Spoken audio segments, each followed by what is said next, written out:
Në një kohë kur institucionet e pushtetit vendor janë duke luftuar me ndotësit e ambientit brenda në qytet, rrethinat janë thuajse të lëna jashtë vëmendjes, por edhe në harres.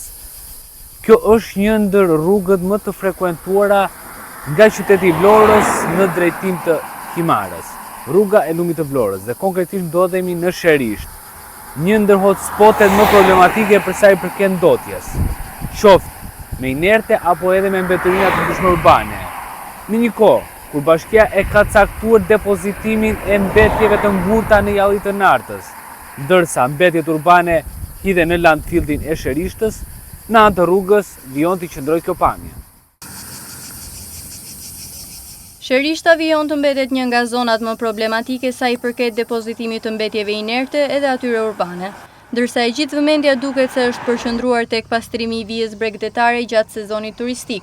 Zonat periferike vazhdojnë të lihen në harres, duke u përballur prej vitesh me të njëjtin problem. Një situatë e tillë konstatohet edhe përgjatë aksit rrugor Vlorë-Kuç, në afërsi të fshatit Sherisht, ku grumbuj të shumtë mbetjesh janë bërë tashmë një pamje e zakonshme. Mbetje inerte, materiale ndërtimi, por edhe mbetje urbane janë depozituar në anë të rrugës, duke krijuar jo vetëm ndotje të mjedisit, por edhe një panoram as pak dinjitoze për një zonë me rëndësi turistike.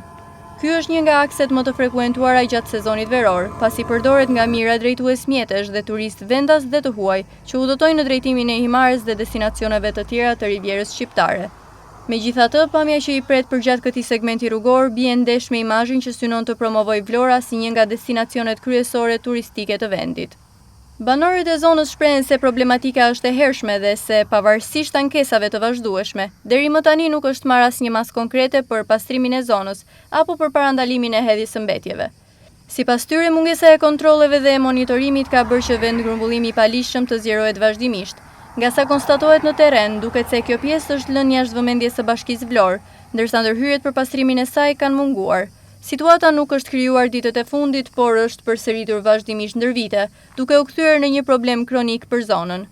Për të ndikimit negativ në mjedis, prania e mbetjeve përgjatë këtij aksi dëmton edhe imazhin turistik të Vlorës, në një periudhë kur fluksi vizitorëve është në kulm dhe përpjekjet për promovimin e turizmit kërkojnë një standard shumë më të lartë të pastërtisë dhe mirëmbajtjes së hapësirave publike.